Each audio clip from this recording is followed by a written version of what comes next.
इस बंदे के बड़े भाइयों को इसके सामने काट दिया गया था।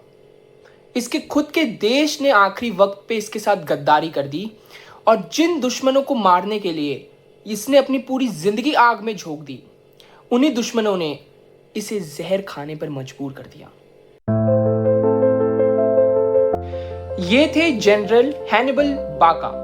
तो 9 साल की उम्र में इनके पापा इनको एक डार्क सी स्मोकी टेम्पल में लेके जाते हैं। वहां पे एक सैक्रिफाइस करते हैं एक एनिमल का, और वो जो जब कोई भी जानवर मरता है तो उसका ब्लड जो होता है वार्म होता है। उस वार्म ब्लड में इन्होंने अपने बेटे 9 साल के बेटे को हाथ को डुबवाया और एक ब्लड ओथ दिलवाई कि बेटा तेरे को रोम का वर्स्ट नाइटमेयर बनना है, तेरे को रोम की हालत खराब कर देनी है। तो इन्होंने अपने पापा का वचन रखने के लिए वही किया जो हर बेटा करेगा।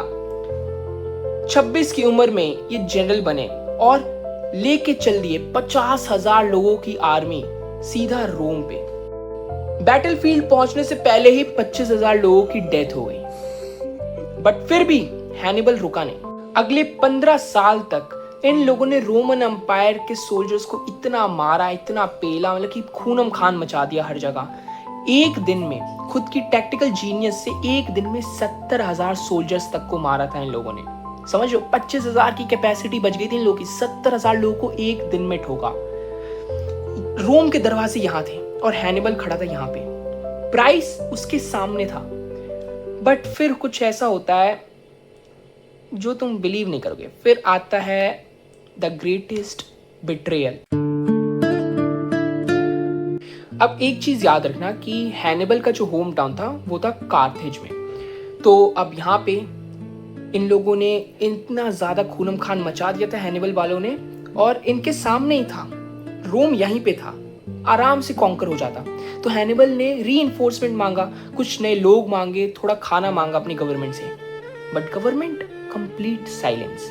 अब यू सी, गवर्नमेंट जो थी उनको ये डर था कि अगर हैनिबल ने हरा दिया रोम को और वो वापस आया कार्थेज में, तो वो कार्थेज का भगवान बन जाएगा और लोग फिर उनसे ऑर्डर कौन लेगा? गवर्नमेंट से। इसी डर और इसी शीर जेलसी के कारण इन लोगों ने कुछ भी करने से साफ मना कर दिया। और कहते हैं ना कि टाइम जब बुरा चलता है तो पूरा होती रहता है। यहाँ पे सामने से रोम वालों ने भी तैयार किया अपना एक जनरल सीपीयू, और सीपीयू इतना स्मार्ट था कि उसने हैनिबल की मूव्स को ट्रेस करना, उसको स्टडी करना चालू किया, उसकी टैक्टिकल जीनियसेस को। अब यहाँ पे देखो, मास्टर प्लान देखना।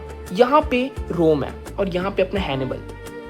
रोम से सीपीयू आर्मी लेके चले जाता है हैनिबल के होम टाउन कार्थेज में और वहां पे वॉर छेड़ देता है। अब कार्थेज में जो गवर्नमेंट थी उसकी तो फट के चाट कि भाई ये कैसे हो गया। तो वो जल्दी जल्दी बुलाते हैं हैनिबल को, एंड ये लोग रस्ट थे, ये लोग थके हुए थे, फिर भी इन लोगों ने fight the, but they lost. अब वही होता है किसी दुश्मन के साथ जो हुआ हैनिबल के साथ, कि हैनिबल फिर भागने पे मजबूर हुआ, वो छुपता रहा कई देशों में।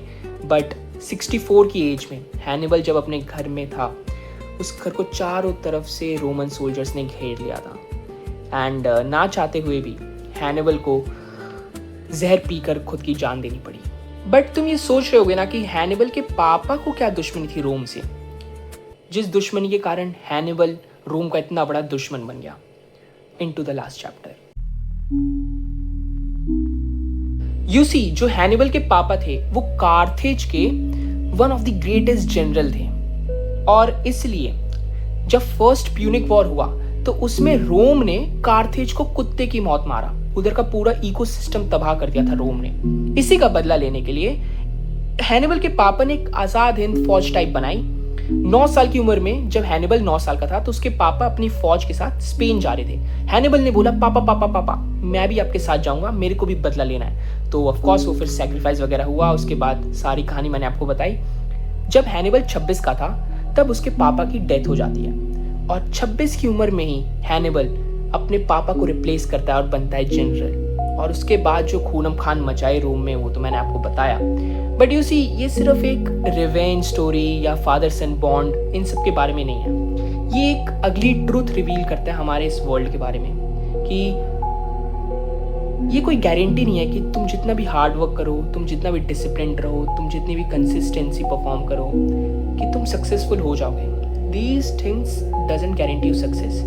हैनिबल ने वो सारी चीज़ें करी, वो हर सेक्रीफाइस किया जो शायद उसको सक्सेस, उसके गोल को सक्सेसफुल बनाने में मदद करता.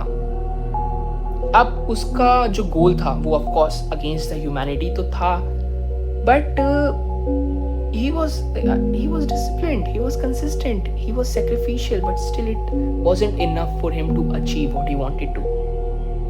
Maybe जो यूनिवर्स है उसको अचीव करने नहीं देना चाहता था क्योंकि वो अगेंस्ट द नेचर जा रहा था, but it is subjective of course. But as you see the pattern here is कि तुम्हारी या मेरी हार्ड वर्क ये गारंटी नहीं करती है कि we will end up where we want to be. मैं आपको डिमोटिवेट नहीं करना चाहता, but just a story, with that Anupam Mishra signing.